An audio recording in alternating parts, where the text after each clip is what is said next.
Aujourd'hui, on va vous présenter les jeux de la boîte de l'apprenti pour le mois d'août. Nous avons dans cette boîte deux jeux. Nous allons avoir en premier lieu le jeu Trésor légendaire.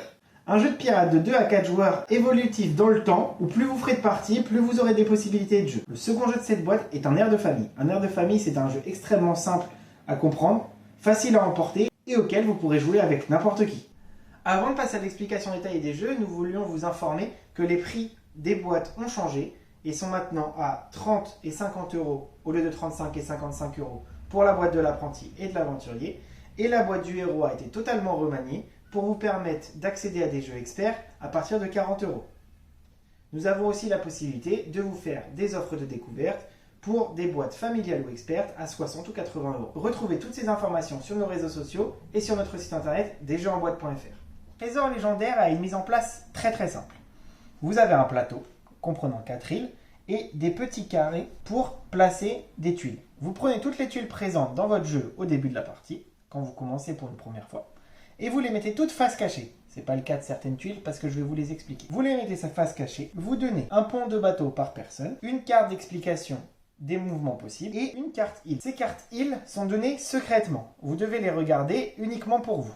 Celles-ci représentent les différentes îles présentes sur la carte. Nous avons ici cette île-là. Ces cartes correspondent à l'île que vous possédez, c'est-à-dire l'île pour laquelle vous aurez des points en fin de partie. Celle-ci est secrète, car votre but est autant de mettre des malus sur les îles des autres, que d'essayer de faire en sorte que la vôtre soit remplie de trésors et que les autres n'aient pas la possibilité d'y mettre des malus. Une fois que vous avez pris connaissance de votre île, vous avez une couleur de bateau que vous avez choisie, qui est la plus proche de vous. La partie peut alors commencer. Pour cela, vous avez plusieurs possibilités de jeu.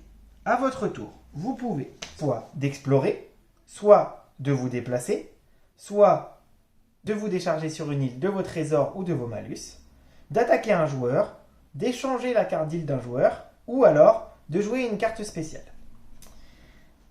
Explorer, à quoi ça correspond? Explorer veut dire vous déplacer d'un adjacent, jamais en diagonale, et de prendre la tuile sur laquelle vous allez être.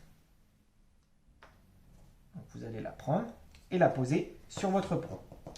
Vous avez le droit à 3 actions par tour. Ce qui veut dire que vous pouvez faire 3 explorations. J'explore, j'explore, j'explore. Et vous prenez les 3 tuiles. Vous êtes obligé de les prendre et de les mettre sur votre bateau.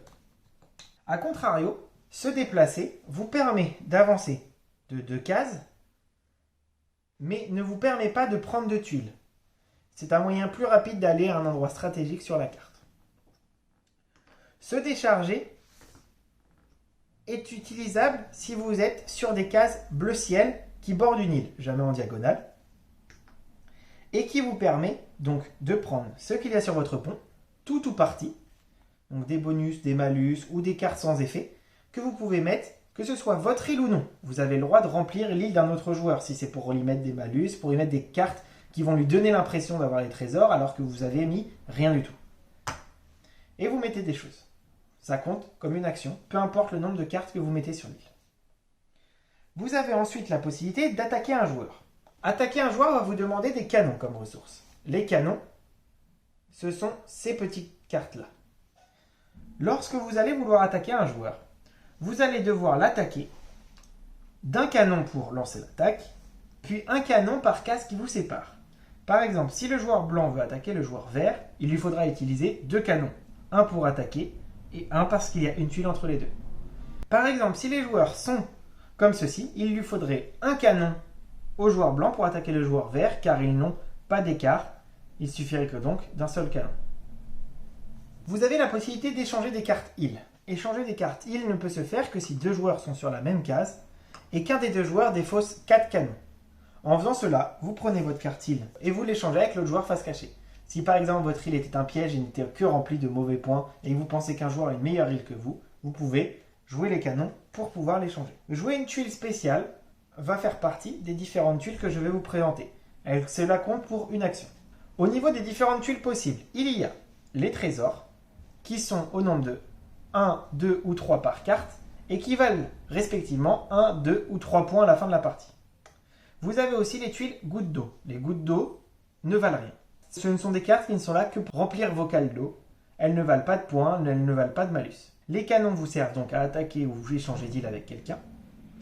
Les perroquets permettent d'annuler une malédiction lorsqu'ils sont posés sur une île et qu'une malédiction s'y trouve.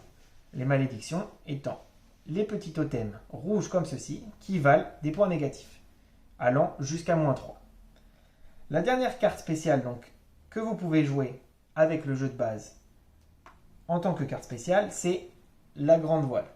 La grande voile vous permet de vous déplacer le long d'un circuit de pointillés qui se trouve sur le plateau. Quand vous aurez récupéré suffisamment de points, vous allez vous rendre compte qu'il y a des pointillés qui font un chemin, qui parcourent le plateau.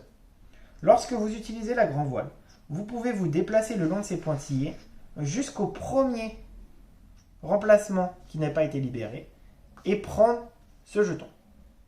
Peu importe si le déplacement vous emmène à l'autre bout de la carte, ça ne comptera que pour une action, car vous avez utilisé la grand voile. Vous pouvez évidemment mettre sur les îles des cartes grand voile, des cartes perroquets, des gouttes d'eau, pour essayer de donner l'impression qu'il y a des choses sans jamais les utiliser. Voici pour les règles basiques, comment on joue à Trésor légendaire. La fin de la partie se passe quand il n'y a plus aucune carte sur le terrain, qu'elles ont toutes été ramassées, la partie s'arrête immédiatement. Vous comptez alors sur l'île qui correspond à votre carte tous les coffres qui valent 1 point chacun et toutes les malédictions qui vous retirent des points. Vous ajoutez à cela ce qu'il y a de présent sur le pont de votre bateau à la fin de la partie et vous avez votre score final. Celui qui a le plus de trésors gagne la partie. Gagner dans Trésor légendaire vous apporte quelque chose. Vous avez la possibilité, lorsque vous gagnez une partie, de gratter un emplacement sur une carte au trésor. Nous en avons déjà quelques-uns de grattés, qui vous permettent de débloquer des trésors si vous les trouvez. Et dans chacun de ces petits paquets, vous aurez des nouvelles tuiles comme ceci, ou des nouvelles cartes, des nouvelles règles, plein de choses qui vous permettront de faire évoluer votre jeu, qui permettent de vous rajouter quelques règles comme ici ou là. Je ne veux pas tout vous spoiler.